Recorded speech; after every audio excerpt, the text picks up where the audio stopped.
তো আসসালামু আলাইকুম আমার খামারি ভাইয়েরা, আশা করি সবাই ভালো আছেন। আল্লাহর রহমতে আমিও অনেক ভালো আছি। তো হঠাৎ খামারে এসে দেখেন একটা আমার জাপানি কোয়েল পাখি কি ডিম পারলো এটা। ওইটা তো কিং কোয়েলের ডিমের মতো লাগতেছে। এই দেখেন এত ছোট, আর কিং কোয়েলের ডিমের মতো কালার ওদের হয়েছে।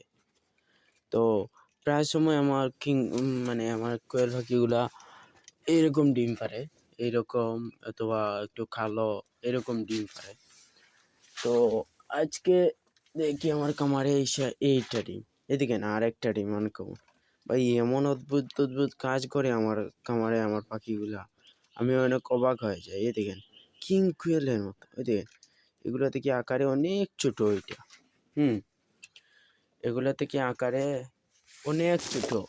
আমি অনেক সময় খামারে এসে অনেক অবাক হয়ে যাই, এমন এমন মানে কাজ করে আমার পাখিগুলা, আমি অনেক অবাক হয়ে যাই ভাই। আমি জানি না, আমি অনেক কিছু শিখতেছি, আমি অনেক কিছু বুঝতে পারতেছি যে আমার এই পাখিগুলা কোন কারণে কি করতেছে। তো এই ডিমটা কোন কারণে পারলো এটা আমি জানি না।